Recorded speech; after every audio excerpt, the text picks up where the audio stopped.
presentar primeras impresiones de un proyecto que estamos desarrollando las tres personas que estamos en esta mesa. Es un proyecto que busca conocer la problemática de la secundaria en torno a la enseñanza del periodo de violencia entre los años 80 y 90. Voy a presentar un poquito el marco del proyecto.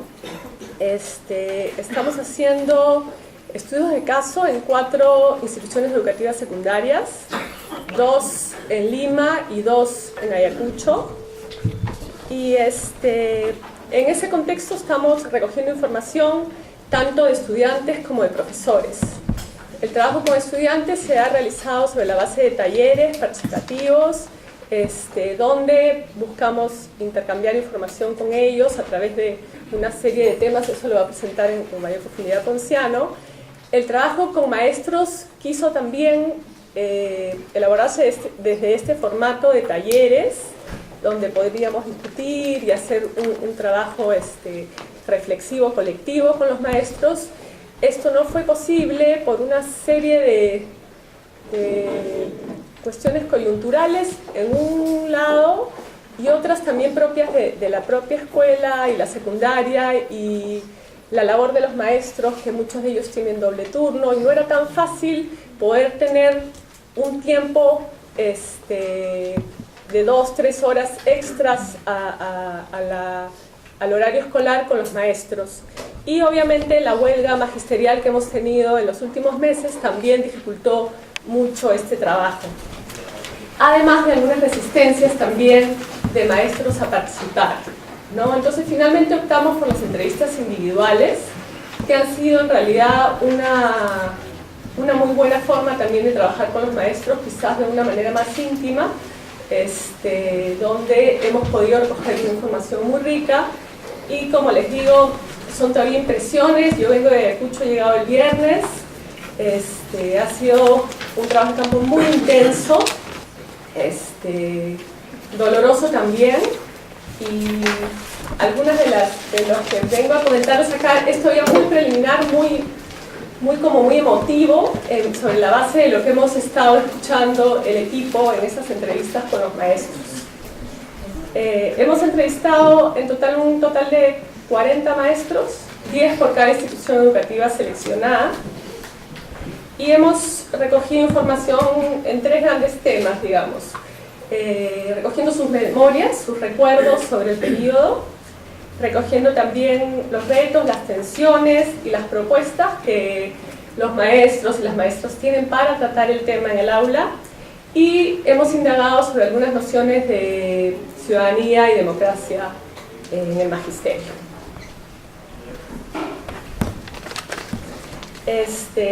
Antes que nada quisiera quizás mencionar el tema que ha sido hoy día más levantado que quizás ayer, que es todo el rol del maestro en el conflicto, ¿no? Creo que hoy día la ministra de Educación nos ha hecho una larga presentación del rol que tuvo el magisterio en todo el conflicto, que creo que ayer de alguna manera había quedado no del todo enfatizado. María Paula también nos ha comentado la visión de los maestros en la Argentina. Como yo le comentaba, yo pensé que este rol, esta demanda y esta mirada del maestro era más prerrogativa nuestra en un tema de historia reciente, violenta, ¿no? Los maestros en el Perú han sido también sospechosos, ¿no? Por mucho tiempo. Creo que a diferencia de la Argentina han sido básicamente sospechosos, ¿no? Han sido sospechosos durante el conflicto, han sido sospechosos durante la dictadura de los 90 y siguen siendo sospechosos hoy en día, ¿no? Entonces todavía no hay una demanda muy clara de que estos maestros tengan ser responsables de memoria, porque tampoco hay una política muy clara respecto a este tema, ¿no? A diferencia de en otros lugares donde hay una historia oficial que contar o con la cual pelearte, no terminamos de tener una historia oficial, y eso hace que sea también bastante problemática su abordamiento en el aula, ¿no? No es que el profesor tenga algo sobre lo cual ir para adelante, digamos, una narrativa coherente sobre la cual presentar, que puede ser problemática, pero podría ser, o una narrativa con la cual pelearse, ¿no? Sino que están todas estas narrativas conviviendo, ¿no? Con jerarquías distintas, ambiguas, todavía hay mucha lucha por la memoria, pero que no podría, o sea, podríamos pensar que hay distintos contextos de poder donde algunas memorias se superponen a otras, pero en general en el aula todavía no hay un discurso muy claro, ¿no? La escuela post-conflicto, digamos, la CBR nos dice mucho de la necesidad de las reformas institucionales en el campo educativo, ¿no? Tanto esta mirada simplista, el mismo autoritarismo de la escuela, en fin, se plantean una serie de recomendaciones en las que poco se ha hecho realmente, ¿no? Hoy día en el sistema educativo tenemos básicamente el tema incluido en el diseño curricular, ¿no? Por el diseño curricular debemos presentar el tema del conflicto en quinto secundario. Ese es el espacio en el que se ha abierto esta ventana de oportunidad, ¿no? En el resto de los años no, pero bueno, es un avance. Luego, ¿qué más tenemos en el sistema al respecto? Tenemos textos escolares, ¿no? Que van variando, y ahí me refiero un poco con esta idea de no hay una historia oficial, en el sentido de que depende mucho de quién está a cargo de la dirección de secundaria, quién sea el ministro, para ver qué se impulsa, inclusive cómo se nombra, ¿no? Cómo se nombra este periodo. Hemos tenido textos escolares que hablaban del conflicto armado interno, que era, digamos, una versión oficial, el del informe de la CBR. Hoy en día han salido unos textos que hablan de la crisis de la violencia. Un término que no sé muy bien a qué alude, ¿no? Pero en todo caso hay mucha sensibilidad en el tema, ¿no? Mucha cuidado, un exceso en ocasiones, ¿no? Y lo vemos en las conversaciones con los maestros de cómo nombrarlos, y hemos tenido ahí, Rosa puede dar cuenta de todo lo que ha sido el esfuerzo por trabajar con instituciones educativas y cómo nuestra carta de presentación fue variando para no herir susceptibilidades y poder realizar el trabajo, y cómo nombras el periodo, podía ser una puerta de entrada o podían cerrarte la puerta porque te ubicaban en determinado lugar, ¿no? Hay mucha susceptibilidad con cómo nombrar el tema, y eso creo que se expresa en estos textos escolares que han salido ahora con este nombre que pretende ser, no sé si neutral, no sé muy bien, pero finalmente termina siendo poco claro, ¿no? Inclusive si un estudiante de secundaria busca en Google la crisis de la violencia, no le va a salir nada, ¿no? Entonces es un término que, por ser neutral, termina por quedarse fuera de un poco del campo, de lo que ha sido el proceso, y de poder entender también, ¿no? Entonces, sobre este marco, les cuento un poco algunas de las impresiones con las que vengo después de hacer algunas entrevistas en Lima y en Ayacucho también, con un equipo, como les digo, más grande. ¿Qué encontramos? Encontramos en cada institución educativa una diversidad de magisterio enorme, ¿no?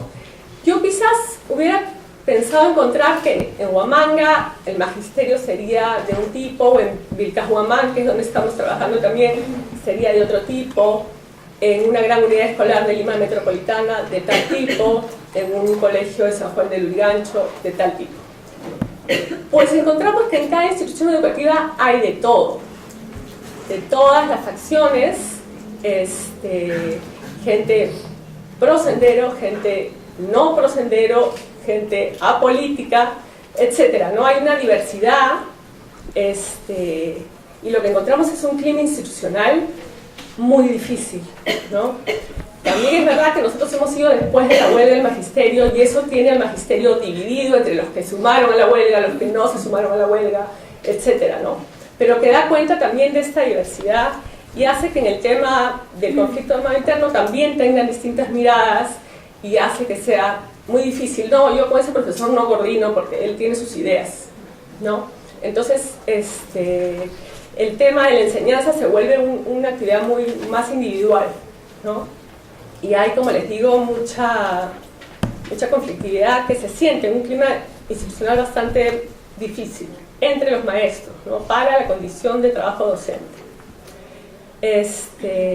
Nos encontramos también con una secundaria en franco abandono, ¿no? Una secundaria que se cae a pedazos, una secundaria bien abandonada. Es la verdad triste, ¿no? Triste las condiciones de trabajo de los maestros y de estudio, obviamente, de sus alumnos, de sus alumnas, ¿no? Entonces, ese es como un poco el contexto en el que se desarrollan. Y esto sucede aquí nomás, ¿no? No estamos hablando, o sea, estoy hablando de Lima, y de Huamanga en general, ¿no? La escuela, la secundaria, ha sido, creo que por mucho tiempo, muy olvidada, y eso se ve en las visitas que uno hace desde la infraestructura, los recursos, etcétera, ¿no? Entonces uno le quiere preguntar al maestro si trabaja el tema y en verdad llega un momento que ya no le quieres ni preguntar porque las condiciones son violentas, son difíciles y entonces se vuelve un poco delicado y en eso hemos estado con las entrevistas en esta ida y venida, ¿no? ¿Qué más le podemos pedir al maestro? ¿No? ¿Cuánto le exigimos y cuánto le estamos ofreciendo?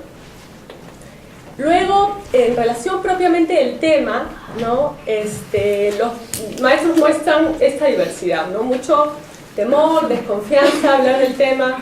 Ahí quizás le contesto algo a Cecilia Israel. De hecho, varios maestros me decían, señorita, ¿yo qué voy a hablar? Con la ley del negacionismo ya no podemos hablar, ¿no?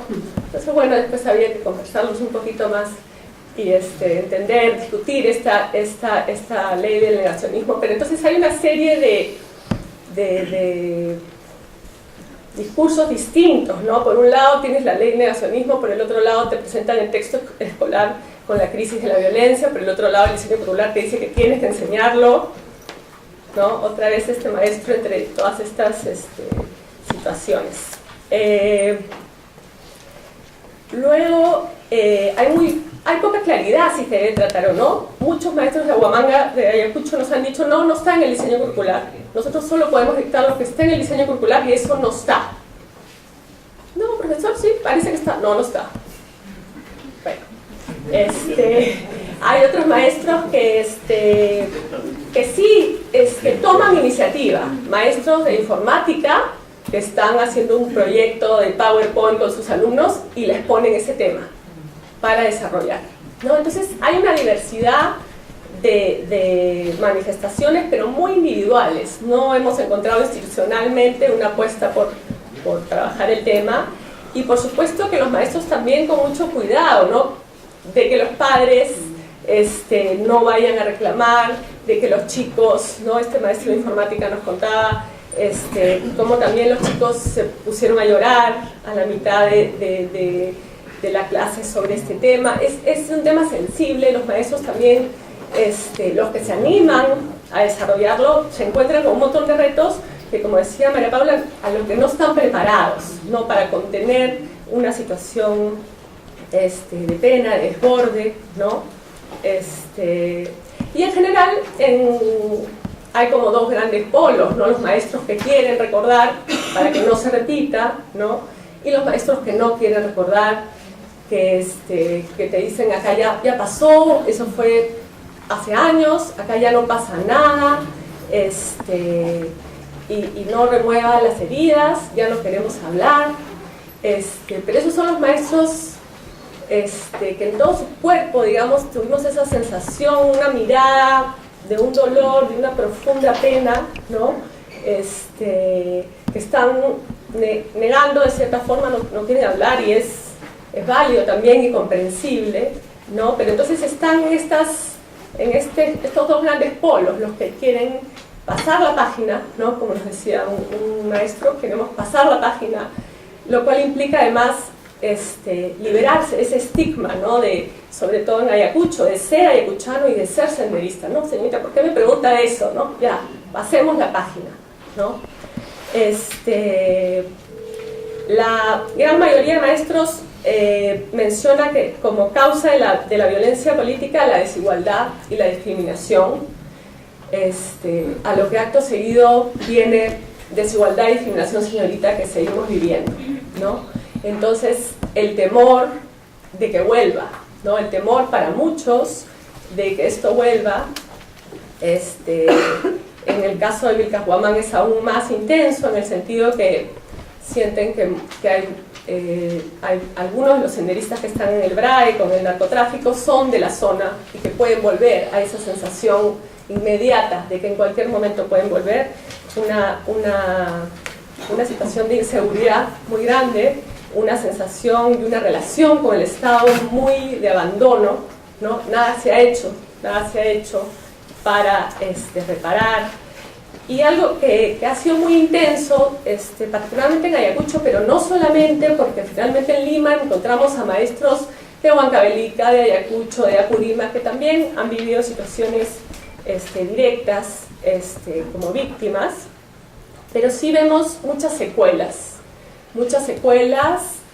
en que los maestros nos han hablado de alcoholismo, de violencia física y sexual, en ellos mismos, ¿no? En ellos como maestros, como víctimas, ¿no? Nos han contado historias de horror, ¿no? En pocos minutos de conversar con ellos, ¿no? A pesar de que nosotros veníamos por muy poco tiempo, no han sido entrevistas en profundidad de 5 días, ¿no? Eran entrevistas de hora y media, en la que los profesores, muchos de ellos nos han contado sus experiencias, muchos de ellos de esta sensación entre dos fuegos, ¿no? Pero mucha sensación de que no han sido tratados, no han sido apoyados, y que encima ahora tienen que tratar este tema, ¿no? Entre las propuestas que los maestros presentan, algunos de ellos muy claramente demanda por apoyo psicológico, por salud mental, esto sobre todo los que han vivido más directamente el conflicto. Otros quieren espacios para escribir sus memorias. Hay varios que hablan de la necesidad de materiales educativos, de fuentes para poder presentar. Y esas serían, digamos, las 3 grandes ejes. Para terminar, antes que Ricardo me quite el micro, digamos, me quedo pensando mucho en la situación de para qué enseñar, ¿no? Para qué volver a tratar para qué tratar este tema, ¿no? Y creo que el tema de fondo es la formación de ciudadanos democráticos, el hecho de que no se repita, ¿no? Entonces, claramente, la enseñanza de lo que sucedió es un aspecto nada más de lo que hay que hacer, ¿no? No solo es un tema de enseñar lo que pasó para que no se repita. Eso necesita, pues, verse acompañado con una escuela bien atendida, ¿no? Con unas condiciones de enseñanza mejores, con situaciones que no se permita la violencia. Hay mucha violencia en la secundaria entre los chicos, entre profesores y los chicos. Entonces, ¿cómo hablar de cultura de paz en un escenario que es básicamente violento? Y sobre todo, con lo que me quedo es cómo le podemos pedir al profesor que forme ciudadanos si no lo tratamos a él como un ciudadano, ¿no? Entonces, creo que hay mucho por hacer. Gracias.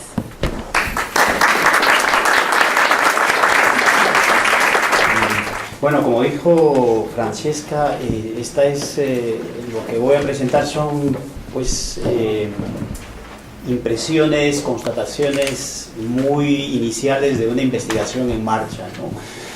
En este caso son, como ya señaló Francesca, 4 colegios, talleres con estudiantes, sesiones, 3 sesiones por cada colegio, por cada taller, y cada sesión alrededor de 3 a 4 horas, trabajando temas sobre lo que saben, las fuentes de la memoria, en otra sesión sobre cultura política, y en la tercera sesión sobre todo el tema de metodología, pedagogía y sobre la enseñanza de estos temas en la escuela.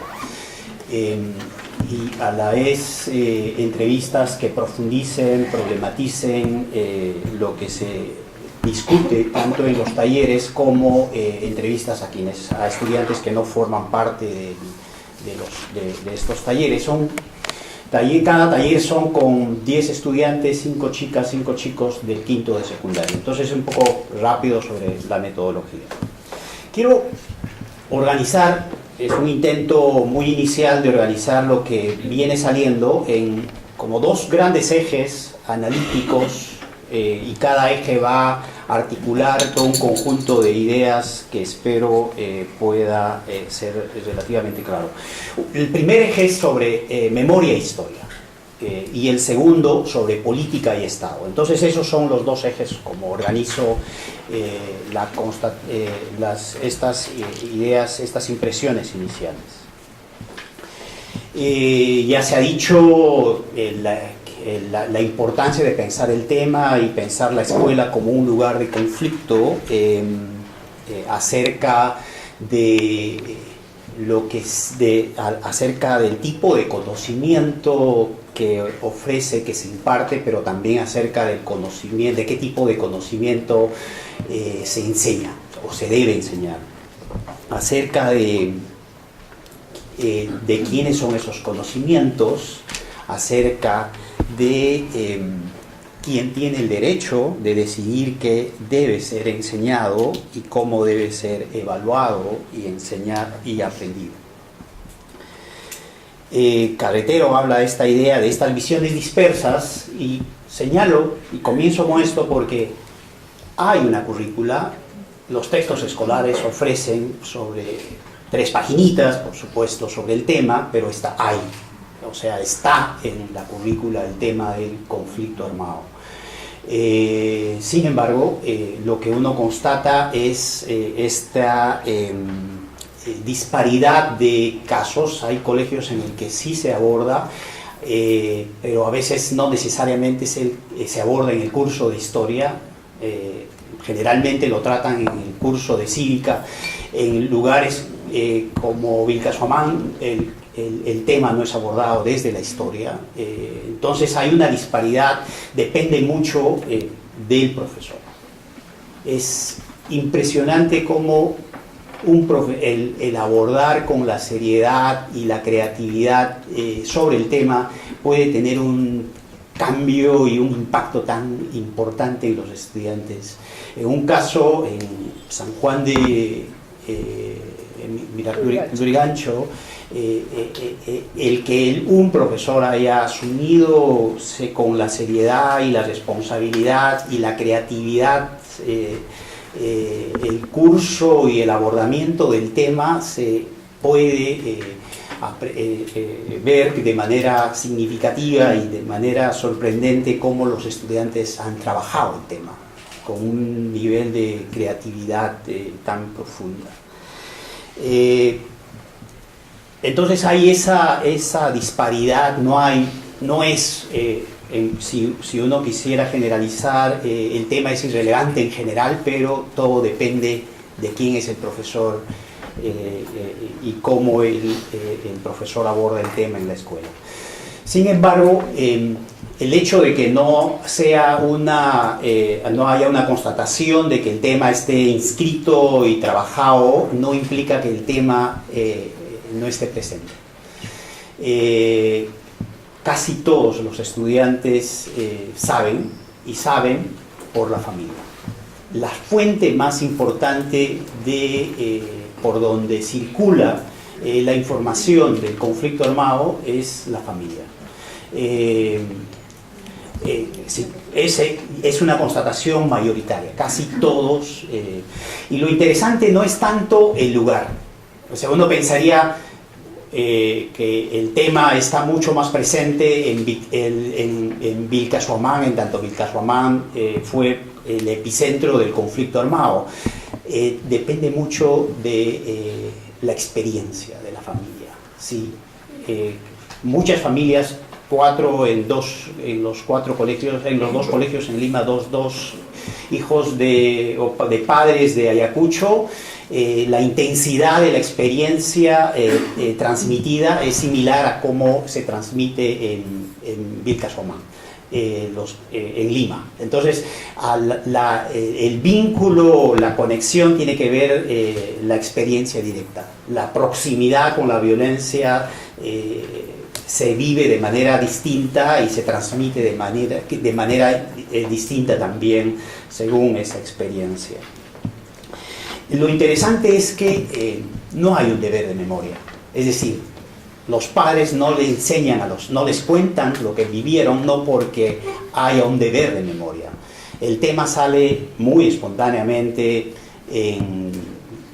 cuando están viendo la noticia o cuando alguien hace un comentario que active ese pasado o es interesante pensar esto de manera, en muchos casos, a través de ver películas de conflicto armado, Paloma de Papel, Boca de Lobo. Solo como ejemplo, en uno de los colegios en Lima sabían para nombrar un evento, señalaron Chuspi. Chuspi no existe, es de la película Boca de Lobo, es Chuschi, ¿no es cierto? Entonces es interesante el impacto de las películas en la memoria de estos jóvenes. Otro elemento que creo que vale la pena pensar son memorias, sin embargo, sueltas, son significantes. Son memorias sueltas y bien específicas en relación a la experiencia que los padres han vivido. Sin embargo, esa experiencia no les permite significar. No es suficiente la memoria de los padres como para significar la experiencia de la violencia y lo que significó la violencia como parte de la historia. Algo que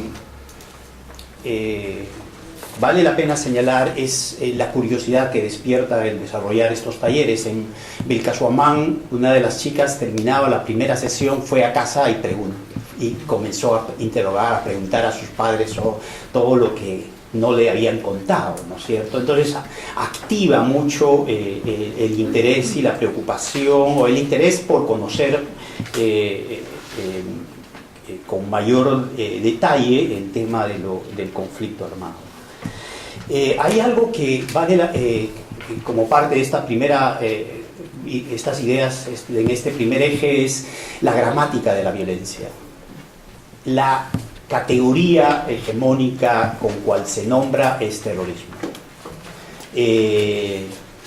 Preguntamos si habían escuchado conflicto armado interno. Uno o dos personas probablemente hayan escuchado. Preguntamos si habían escuchado CBR, solo 2 o 4 personas, un poco para que entiendan, aun cuando en algunas clases se nombra sobre la Comisión de la Verdad, se trata el tema de manera bien corta. Sin embargo, en la memoria de los estudiantes, la forma de nombrar el conflicto armado es terrorismo. Terrorismo que significa época de terror y de miedo y de sufrimiento, ¿no? Algo que, conversando con José Carlos Agüero, que es parte del equipo, no es el terrorismo de Estado tipo Argentina, ¿no? No es un terrorismo para nombrar lo que perpetró el Estado, está mucho más en relación a Sendero Luminoso. Y eso tiene que ver, bueno, no voy a detenerme, tiene que ver mucho con los 90s, con cómo el gobierno de Fujimori construyó esa memoria ahora hegemónica, pero también es los medios de comunicación, el poder de los medios en instituir esa categoría. Hay una bien interesante sobre la temporalidad. Si bien en los 3 colegios es claro que el conflicto comienza con las acciones en Chuschi, sin embargo, cuando se les pregunta cuándo concluyó el conflicto armado, en los 4 colegios no hay una conclusión, no hay un fin, no ha terminado el terrorismo. Eso es bien interesante.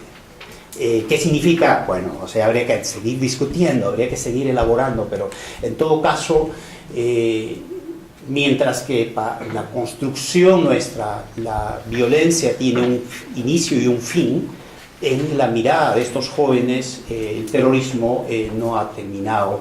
Asocia mucho a lo que viene pasando en el Valle del Río Apurímac, y eso hace que en su valoración sobre la temporalidad del conflicto es un conflicto inconcluso.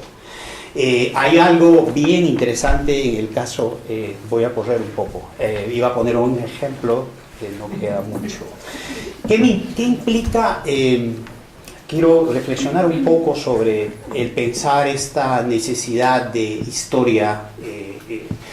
La idea del colapso de la historia tiene que ver con los estudiantes no tienen los marcos no solo temporales, sino una visión histórica en el cual significar esta experiencia. Es duro en algunos casos más que en otros cuando ya en entrevistas intentamos que los estudiantes pudieran señalar 5 eventos en la historia que ellos consideran relevantes y que les permite articular una visión de la historia y una visión de país. Es bien difícil que ellos puedan articular o historizar una visión amplia y dentro de ella de lo que significó el conflicto armado.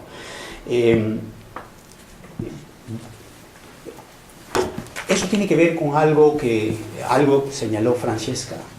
Lo que nos debe advertir sobre esta, por un lado hay esta inversión diferenciada de capitales de conocimiento en el que uno se da cuenta que las brechas entre lo que saben los jóvenes de Lima y Ayacucho, la capital, no son tantas frente a la diferencia entre Ayacucho y la provincia, y Vilcashuamán. Es notable, es una brecha bien grande, y lo señalo porque lo que nos debe advertir es esta indignación de han pasado, ya van a llegar a ser 10 años del informe de la Comisión de la Verdad y la ausencia de esta presencia del Estado con políticas que puedan permitir resarcir no solo lo que la guerra dejó, sino todas estas brechas y estas inequidades que se expresan también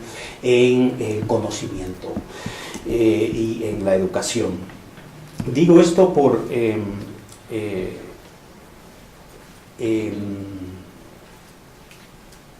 mejor paso al segundo eje porque no tengo mucho tiempo. El segundo eje tiene que ver con política y Estado. Algo que de manera diferenciada, con muchas sutilezas y diferencias, uno podría atreverse a generalizar la concepción o la visión del Estado. En muchos jóvenes en estos 4 colegios, como parte de más o menos un poco forzando la idea que voy a señalar, es que la imagen del Estado no ha cambiado. La imagen del Estado es ese Estado distante, poco preocupado por solucionar sus problemas. Y la imagen del Estado es este Estado que actúa con la represión para censurar o para callar sus demandas. Si hay algo en común en los 4 colegios, es esa imagen que persiste, que se refuerza sobre el lugar del Estado en la vida de estos estudiantes. Un segundo eje va acompañado de ello es mucho más en Ayacucho que en Lima, pero hay como rasgos que uno puede encontrar este ideario igualitario en el que la idea de la igualdad como ideología y como valor sigue siendo consustancial a la aspiración de los jóvenes. Lo interesante y lo impactante también para nosotros es que es esa idea con cual se reconoce como buena intención lo que Abimael Guzmán quiso. Es decir, algo que tenemos que comenzar a pensar seriamente no es, voy a reflexionar hacia el final, lo que el lugar del Movadef, en verdad no es el lugar del Movadef, es lo que está pasando y cómo la gente joven ve esta relación con Estado y este ideario igualitario. Hay una idea redentora de Abimael Guzmán, porque Guzmán se preocupó y tuvo buenas intenciones para cambiar, para construir una sociedad más igualitaria, más justa, menos racista. Eso tiene tanta fuerza y tiene tanta conciencia, y no es pues que sean jóvenes manipulables, ¿no es cierto?, como generalmente se les censura. Lo cual nos plantea este tema, lo difícil de ser ciudadano en este país en relación a el ejercicio de derechos. Y en última instancia, en tanto el Estado reprime el reclamo de la población, la protesta como el conflicto y la violencia se convierten en consustanciales a la noción de ciudadanía que se va construyendo desde ellos. Lo cual es paradójico, completamente distinto al profesor Viviorca, que hace esta distinción entre conflicto y violencia. Aquí la violencia es parte consustancial de la construcción de identidad. Es como desde estos jóvenes se construye una noción. Termino con dos reflexiones.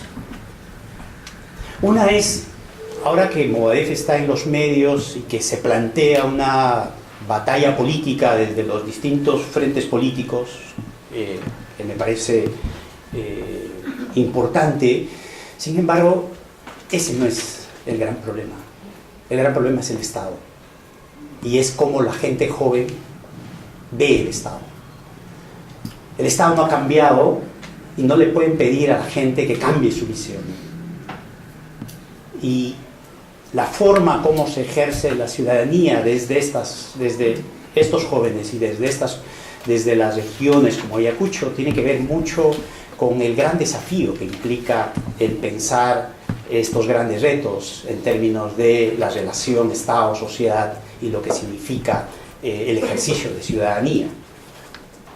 Quiero señalar algo. El hecho de que haya este ideario igualitario y redentor de Abimael Guzmán no implica, ojo, una justificación o legitimar la violencia. Son dos cosas distintas y lo tienen bien claro. La segunda, no quiero dejar de terminar esta presentación sin señalar algo que a Tamia Portugal, como a José Carlos Agüero y a todo el equipo nos impactó, es la motivación, el interés y realmente el interés de querer trabajar el tema de los estudiantes. Hay una motivación, un interés tan genuino, tan comprometido por querer trabajar. El hecho que no trabajen, el hecho que no conozcan, no implica desinterés. Hay mucho interés, solo que no tienen esa oportunidad. Alguien como una estudiante en Vilcosmamán decía, bueno, no nos escuchan, y cuando nos ponen a la pared para exponer, el profesor no les escucha y les interrumpe sin valorar su propia voz, propia opinión, su propia presentación. Bueno, muchas gracias.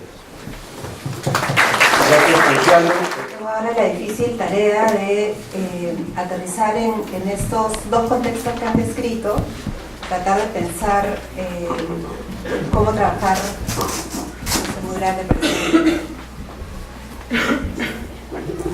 cómo trabajar el tema del conflicto armado interno en el aula. Lo que Lo que yo voy a compartir con ustedes, lo que hemos elaborado, Lucía, Pinocchio y yo venimos trabajando como parte de este proyecto, tratamos de hacer una revisión bibliográfica de distintas pedagogías de memoria que pudieran ser útiles para el caso peruano, para un contexto como el peruano. Se está dejando sola para que se vean. Mario también, pero perfectamente. Yo no puedo. No hay tanta imagen, es un plagio para tenerlo distinto. Entonces, teníamos la tarea de cómo lograr aterrizar, que de todo esto que he escrito es aterrizable en este contexto que Francesca y Luciano han descrito, que nos tiene sumamente movilizados. Acabamos de volver del campo, entonces estamos todavía en transición y todavía con todo muy abierto. Este es un intento de sintetizar eso que hemos ido encontrando en función de este contexto. Entonces, esto es lo que les acabo de decir. Partimos de una revisión bibliográfica de Estados Unidos, Chile, Argentina, Perú, Sudáfrica, etcétera, para tratar de identificar principios y estrategias para trabajar el conflicto armado y buenas prácticas que fueran transferibles a un contexto como el nuestro. Las vamos a evaluar a la luz del trabajo de campo que acaban de describir. Y si me queda tiempo, voy a hacer una precisión sobre qué puede aportar la psicología cognitiva a este tema, que es una mirada que normalmente no se incorpora en las miradas del tema de memoria. La literatura es consistente en indicar que el contexto post-conflicto o conflicto como el nuestro plantea retos específicos para docentes, estudiantes y respecto al conocimiento como tal, respecto a una epistemología en particular. Y partimos de una escuela peruana como es en este momento, que tiene un fuerte discurso constructivista a partir de las capacitaciones, digamos, 90 en adelante, pero que en la práctica sigue muy centrada en el docente y muy centrada en la transmisión de conocimientos, con una enorme desigualdad y con toda esta heterogeneidad que existe en nuestra escuela. Y donde no solamente es una dificultad para los docentes trabajar de otra forma, sino para los alumnos ejercer el control. No hay nada más aterrador en la vida que ejercer el control de algo que uno nunca ha tenido control. Entonces, cuando uno pasa a ser el centro del proceso de aprendizaje, hay también un desajuste y hay también un proceso de adaptación en algo. En este contexto, los docentes tienen, estos son los retos que identifica la literatura, asumir que ellos no tienen todas las respuestas cuando el paradigma ha sido profesor centrado, ir más allá de explicaciones simplistas, estereotipadas de lo que ha sucedido, trabajar sus propias ideas, estereotipos, simplificaciones sobre la realidad, lidiar al mismo tiempo con sus emociones y con las emociones de los estudiantes y con todas las perspectivas existentes cuando no hay respuestas cerradas, sobre todo en una cultura educativa acostumbrada a respuestas cerradas, a paquetitos de información, a conceptos claros, delineables, precisos, ¿no? Respecto al, digamos, nos abre una enorme problemática para cualquier tema que no tenga una respuesta claramente delimitable, mucho más para un tema con la carga emocional que tiene el conflicto armado. Respecto al contenido, tenemos todos estos retos. No hay una versión oficial de los acontecimientos, ya han hablado ambos de cuál es la visión, el estatus del informe de la CBR. La academia posee información que no llega al aula. Los textos escolares han estado en el horno todo este año, un poco más de tiempo, ¿no? Digamos, hay una participación desde las investigaciones de hacer productos que puedan ser luego llevados a la escuela, pero tarda. Los docentes no llegan a manejar la información rápidamente, los procesos son lentos, etcétera, etcétera. La información que se conoce tiende a ser simplificada y tiende a ser presentada de manera parcial.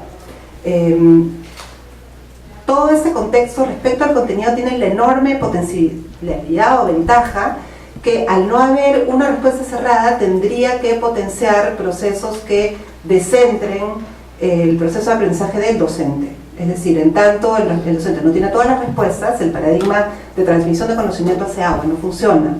Entonces ha pasado al mismo tiempo en sociedades post-conflicto que se ha entendido utilizar otro tipo de entradas para trabajar el tema que han propiciado, por ejemplo, el cine, como el uso del cine, que es un uso que Argentina ha tenido extensivamente, o otro tipo de estrategias que sitúan al estudiante en el centro del proceso, justamente porque el conocimiento no está cerrado ni acabado, entonces el estudiante tiene que participar de construirlo, le guste al docente y al estudiante o no. Para los propios estudiantes, asumir que el docente no tiene todas las respuestas constituye un reto.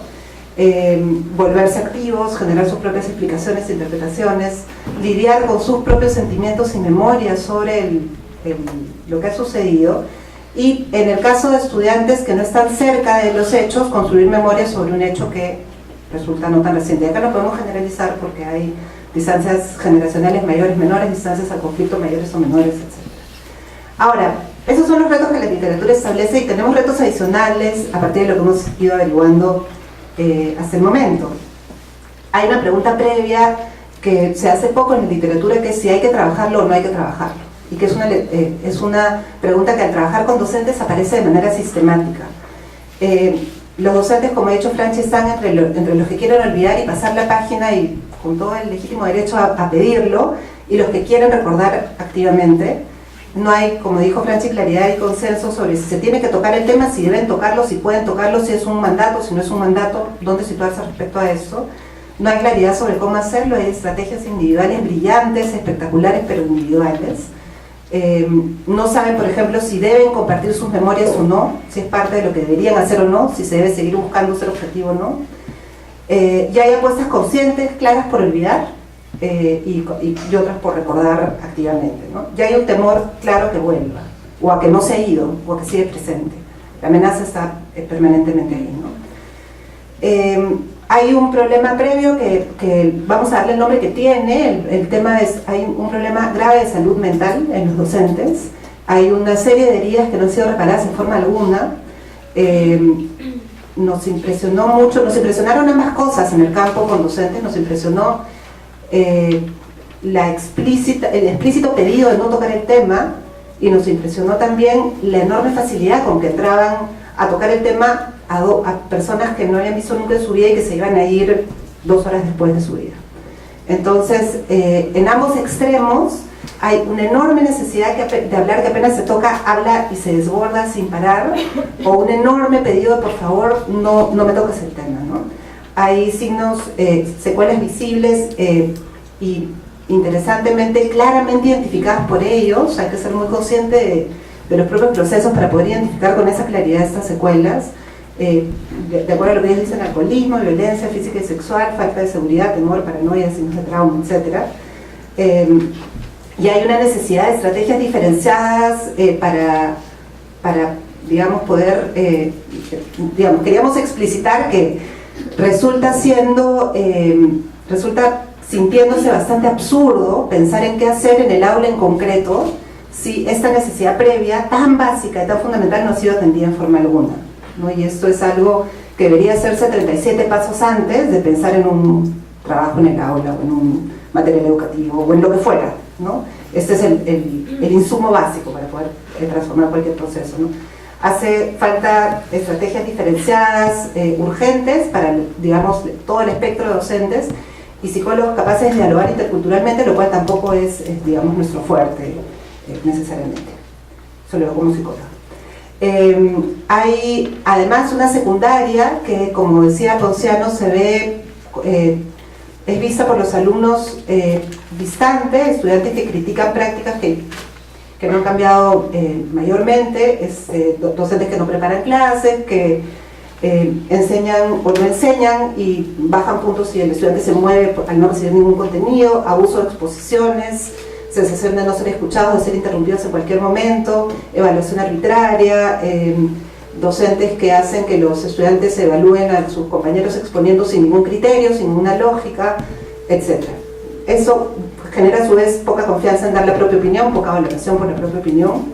Una enseñanza de la historia centrada en hechos y fechas, poco reflexiva, no ideas claras de temporalidad, de causalidad, y una sensación de injusticia y maltrato permanentes, mucha corrupción, venta de notas, acoso, abuso sexual, que aparecen de manera bastante explícita. Entonces, en ese panorama, ¿qué es de lo que... bueno, hay una viñeta más de nuestro contexto, lo que decía Franchi, puntualizar el rol de los docentes en el conflicto armado interno, que no fue neutral, el docente fue un actor del conflicto, lo cual nos distingue de otros lugares, que la mayoría de víctimas y las zonas más afectadas por el conflicto también nos distingue de otros conflictos, lo cual hace que la literatura, estoy tratando de puntualizar qué es lo que hace que mucho de la literatura no sea necesariamente transferible. se ha reparado, se está reparando poco, no ha terminado, está presente, continúa la sensación de que está presente y bueno, tenemos efectivamente el signo de que está presente. En ese contexto, yo quisiera compartir con ustedes 3 aproximaciones, muy rápidamente, que hemos ido encontrando que nos pueden ser útiles. La idea del currículum distópico de Morris, la pedagogía del disconfort, que está a partir del 11 de septiembre, y el gran marco, que seguramente, lo voy a pasar más rápido porque seguramente lo manejamos mucho más todo, que es el de educación democrática. El currículum distópico se gesta a partir, es una propuesta gestada a partir de pensar cómo trabajar el tema del holocausto. Morris parte de la idea de distopía, que es este lugar antónimo de la utopía, una sociedad ficticia futura donde hay una manipulación de un Estado autoritario que lleva al exterminio de sus miembros, mostrándose como un Estado benevolente que está cuidando. La idea es muy poderosa y nos hacía pensar mucho en situaciones como las que tenemos, ¿no? De total desatención, de emociones que surgen o se reprimen, de mala incorporación de las emociones en el proceso, digamos, que no están incorporadas en forma alguna, están reprimidas o están completamente expuestas, y de mucha confusión. El currículum distópico, plantea Morris, es aquel en el que los estudiantes son confrontados con la clara y verdadera desesperación de los eventos de la guerra, sin maquillar absolutamente nada de lo que ha sucedido, donde se plantea que la felicidad no es alcanzable por receta alguna, el dolor no se niega, el dolor se asume que es real y se hace explícita su verdadera naturaleza, no se reprime el duelo, el sufrimiento, se atiende al otro de manera empática, no en tanto deber ser, sino en tanto el sentimiento entra como parte del proceso y al surgir propicia la empatía. Se permite que emerjan todas las interferencias entre la alteridad, otredad, extrañamiento, para representar el conflicto. Obviamente estamos hablando de secundaria, no estamos hablando de niños de primaria, ni mucho menos. Esta es una propuesta, digamos, en esa dirección. Suena sumamente duro, y lo es así de explícita la relación con el dolor que ese currículum propone. ¿Por qué un currículum distópico? La premisa es que se rechaza esta idea que hay muy presente en muchas pedagogías de memoria sobre la esperanza o coraje en los estudios, es decir, el tratamiento del tema para llegar a una solución con un futuro positivo, no lo puedo creer. Van a ser 5 minutos bien largos. La idea de esperanza o de coraje respecto al holocausto. Morris dice: no hay nada emancipador ni liberador en trabajar el tema de la memoria. El tema no es liberar ni emancipar a nadie, el tema es que es el legítimo derecho que tiene todo ser humano a que se pueda trabajar el tema, a que pueda ser explícita su relación con el tema. Cito acá lo que dice la pregunta: no es acerca de la verdad o establecer garantías para la acción, la pregunta es acerca de la necesidad, el derecho, la responsabilidad de participar en la labor permanente de construir memoria. Es decir, es la idea de trabajar el tema más como un derecho que como alcancemos una solución por receta.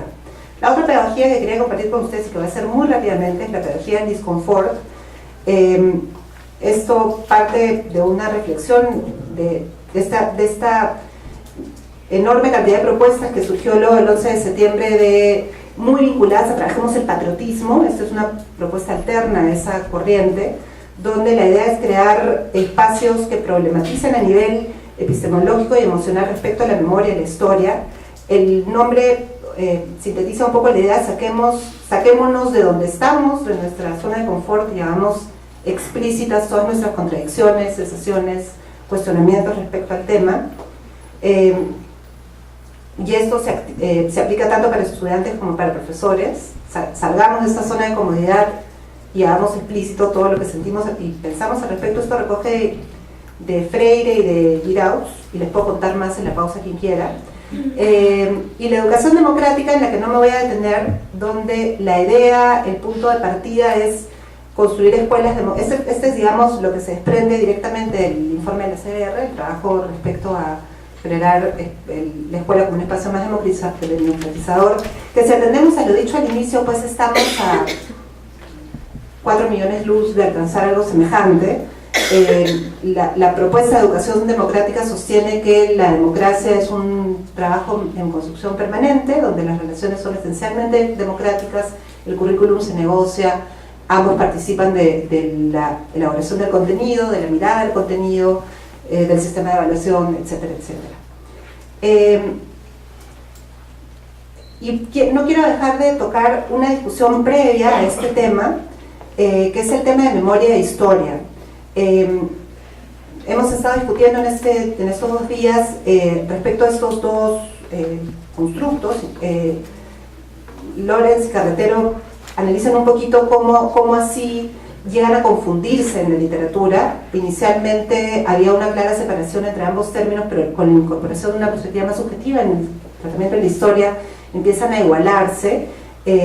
Yo me pongo en este momento mi sombrero de psicóloga cognitiva y no dejo de pensar que la memoria finalmente es un proceso cognitivo, y es como si nos olvidáramos en esta discusión que lo es, y en tanto lo es, tiene sus particularidades como proceso y tiene una serie de características que nos pueden ayudar a entender mejor cómo trabajar el tema en el aula, ¿no? La memoria, a diferencia de la historia, no es enseñable. La memoria se construye, la construye uno de manera personal. Yo no puedo transmitir memoria, yo puedo transmitir una historia.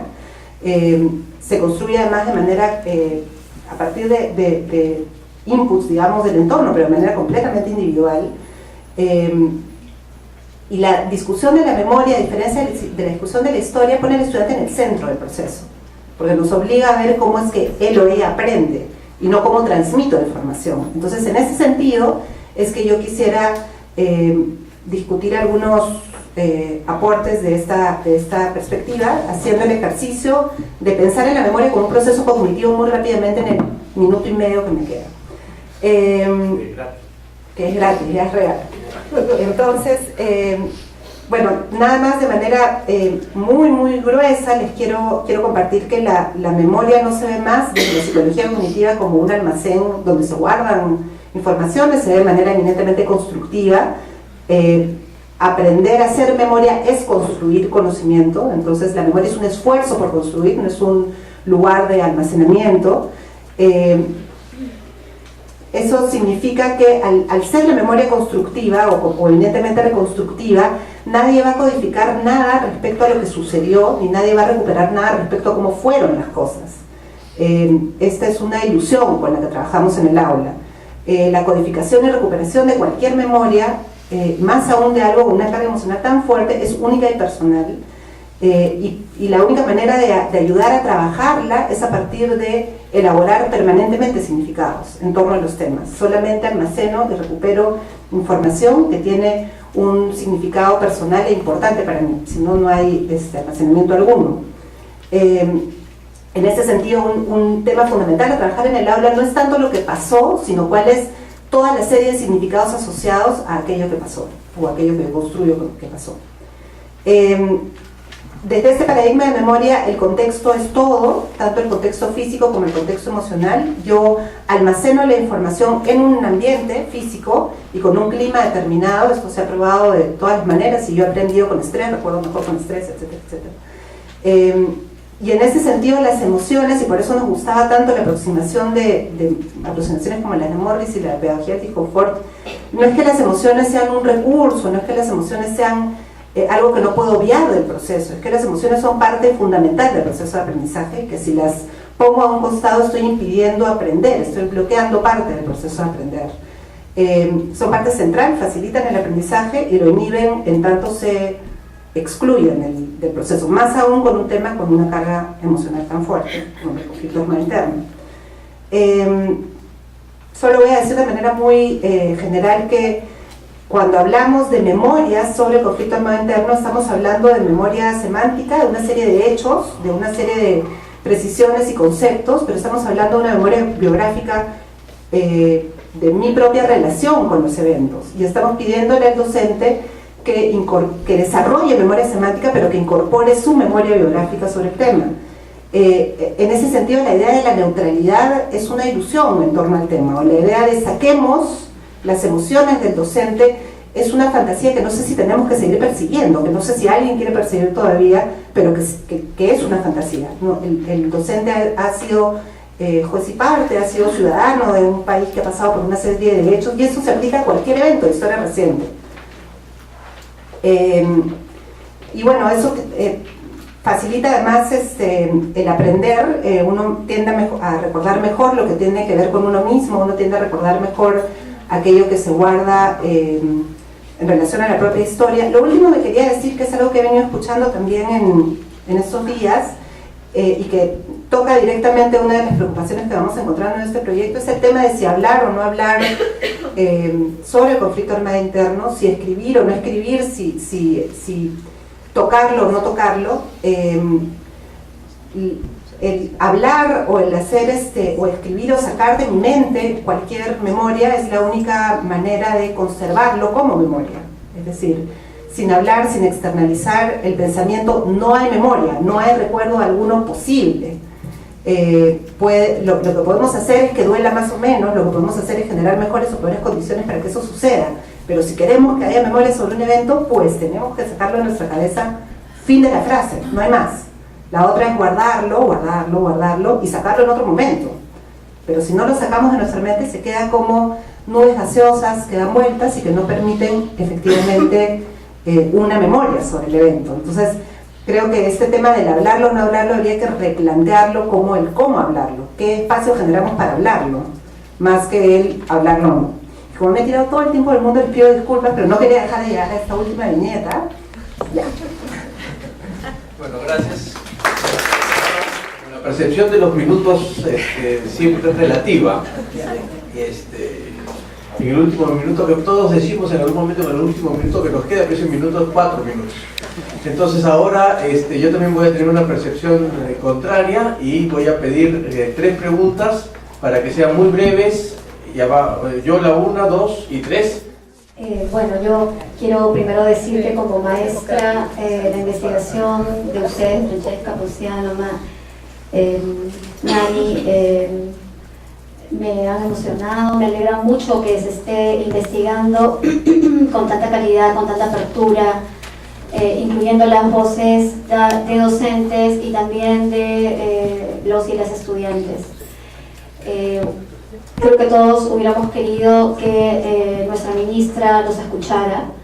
Creo que la exposición ha sido tremendamente reveladora y que la investigación, estando al principio, como dice Francesca, ya nos revela un conjunto de rutas, de caminos por los cuales ir trabajando para poder construir, conservar la memoria de este periodo de nuestra historia que nos golpea tanto, de este periodo además que se conecta con la historia del país, con la historia de pobreza y discriminación, como ustedes muy bien lo han señalado, y que está en las imágenes, en el recuerdo y en los significantes de los propios actores a quienes ustedes han entrevistado.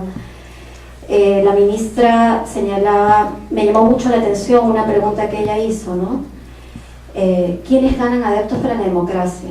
Creo que ha quedado claro en estos 2 días y más en lo que ustedes han señalado que nos toca a la sociedad civil, pero obviamente y en primerísimo lugar al Estado, ¿no es cierto? El Estado, ese es el rol del Estado, ganar adeptos para la democracia desde su presencia, desde su institucionalidad, desde un funcionamiento real de acercar derechos a la población. Yo quería preguntar si ustedes han encontrado en los órganos descentralizados, porque nos queda claro que en la administración central del sector hay muchas iniciativas, pero todavía nada muy claro, si se han encontrado en las DRE, en la UGEL, en las autoridades regionales, alguna propuesta, intencionalidad, búsqueda, acción o acciones vinculadas a este tema, ¿no? Buenos días. Quería hacer un comentario, pero hacerlo a manera de pequeño testimonio. Me llamo Leonel Silva, estudié en un colegio de monjas, tengo parientes, policías y militares y apristas. Entonces, mi gran conflicto en la secundaria fue que yo ya era anarquista, era subterráneo, pero mi colegio se esforzaba por formarme como policía escolar, como brigadier de disciplina, por quererme hacer marchar con la bandera como abanderado de la escolta. Entonces, mi gran conflicto era que mi libertad me llamaba para ser anarquista, para ser subte, para ser punk, pero mi colegio y mi familia, aprista y militar y policía, se esmeraban por formarme como futuro cadete. Entonces, creo que haber vivido la época de la violencia, haber acabado la secundaria el año 92, es como, no sé, francamente me siento muy confundido porque haber pasado por toda esa época y haber sentido una presión de ser obligado a formarme como patriota, como nacionalista, como policía, como militar, fue algo horrible. Nada más, gracias.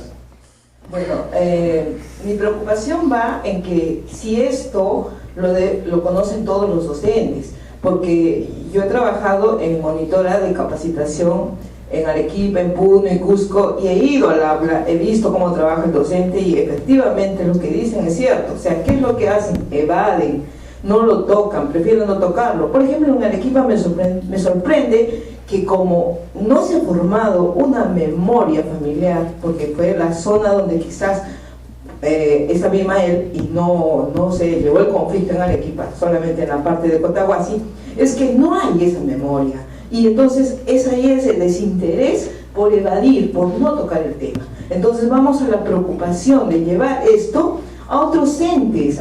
Pues hubiéramos querido, como dice, que esté la ministra y que escuche de qué hacer para que realmente el docente lo lleve. Y esa es mi preocupación, o sea, de cómo estamos, hacia dónde va ese trabajo, si hay ese vínculo para que esto sea escuchado en otros entes y luego retransmitido a cómo trabajar, porque también la preocupación de que no hay las estrategias y no hay los mecanismos para que el docente lo haga efectivo. Entonces, esa es mi pregunta. Solo a Ponciano, cuando habla de los estudiantes, no sé si los maestros no tienen una concepción del Estado como un Estado ajeno, si se está refiriendo también al Estado, a los gobiernos locales, municipios, que tienen todos los programas de asistencia social, y el gobierno regional, que es un actor nuevo que en el 2003 no existía. Sí, también dos cosas bien cortas. Primero, si han considerado la experiencia que han tenido otras instituciones que se han acercado con el mismo tema a zonas que fueron directamente afectadas por la guerra. Aquí hay varios que hemos trabajado tema con adultos, el tema de memoria, de transmisiones, etcétera, y hay material que se intentó hacer para las escuelas. Recuerdo la del CER y en ANCO, ahí está Raquel. No sé cuántos de esa experiencia ustedes la están rescatando, la están conversando, porque hay mucho que se les puede aportar para el trabajo que ustedes están haciendo. Lo otro era si en el trabajo que están haciendo están considerando a las APAFAS, a los padres de familia, que en realidad, bueno, es una comunidad escolar, entonces están profesores, estudiantes, son los padres. Y me parece que, bueno, he sentido un poco ausente esa presencia, no sé de qué manera los están vinculando en las preguntas y las cuestiones que ustedes tienen ahí, ¿no? Y lo otro, que es una cosa muy problemática que yo he observado todos estos años que he trabajado estos temas, es que estamos muy centrados en ver el tema del conflicto armado interno, cómo se trata en la escuela, cuando estamos tratando con pueblos que no tienen historia. Hay comunidades, anexos, que de no ser por la iniciativa de alguien, prácticamente se quedan sin relato de lo que ha sido la historia o la memoria local. En algunos casos, y yo he conocido personalmente eso, incluso son exsenderistas los historiadores locales, ¿no? Exsenderistas que han terminado siendo gobernadores y hasta alcaldes, ¿no? Entonces, me parece que una entrada podría ser por el rescate de estas memorias locales, y a través de ellas quizás inducir o aterrizar en los duros y problemáticos años del conflicto, ¿no? Y eso también porque en el trabajo con adultos uno encuentra que se idealiza mucho el pasado, ¿no? Entonces, esa entrada podría ayudar. En la imagen o en la concepción no forma parte todavía del Estado, gobierno local y gobierno regional. Es el Estado, el Estado central. Sí, las preguntas de Ricardo, sí hay muchas experiencias de las instituciones, de las ONGs, pero también lo que hice esta investigación es lo poco que dejan esos esfuerzos. y eso hay que reconocer, es decir, es tan puntual, específica y que no logra.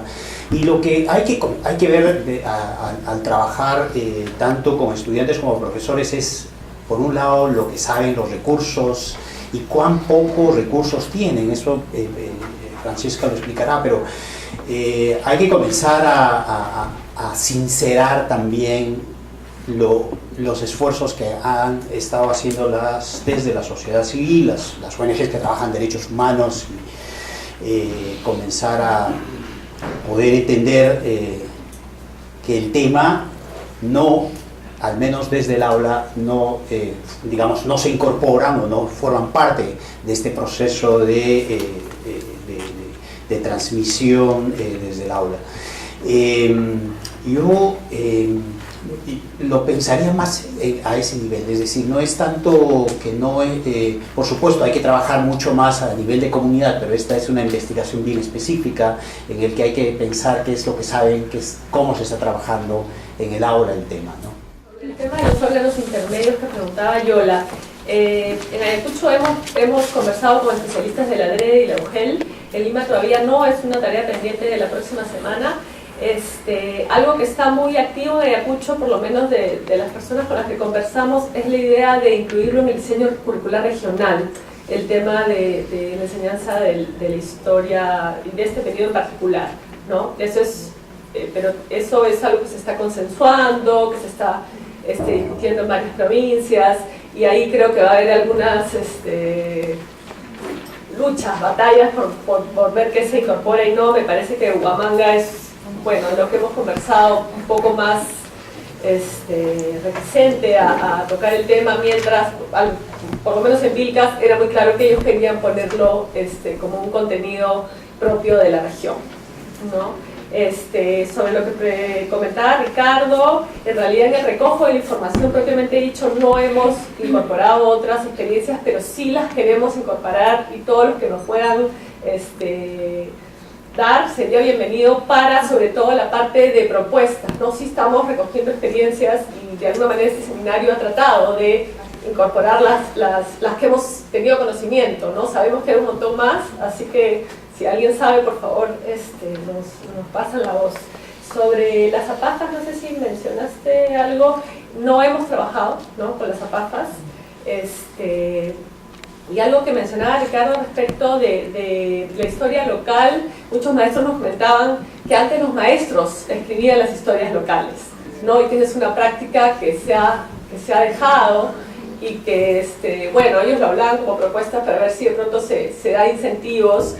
Hay una mirada, retomando lo que decía Sofía, respecto del centro, ¿no?, del Estado central, y el Ministerio de Educación termina siendo el culpable de todo, ¿no?, cuando hay también espacios para el gobierno regional, para las UGELs, para las DREs, pero termina siendo más fácil echarle la culpa al Ministerio de Educación, que está más lejos, que es el logro, y cuando preguntamos por iniciativas más locales, pues no, sí, pues hagan algo, ¿no? Entonces ahí hay todavía un tema pendiente en la descentralización para asumir localmente otras propuestas, ¿no? En algunos casos hay recursos, en otros es verdad que no hay también, ¿no? Entonces es desigual la capacidad de los gobiernos locales. Creo que con eso... La primera, que dentro de las propuestas que surgieron de algunos de los profesores que entrevistamos, estaba el tema del escribir como un recurso que sirviera para hacer memoria y para socializar memorias, y lo otro que salía con mucha urgencia era la necesidad de apoyo psicológico, la necesidad con todas sus letras. Muy bien, muchísimas gracias a Nani, a Franci y a Franciana.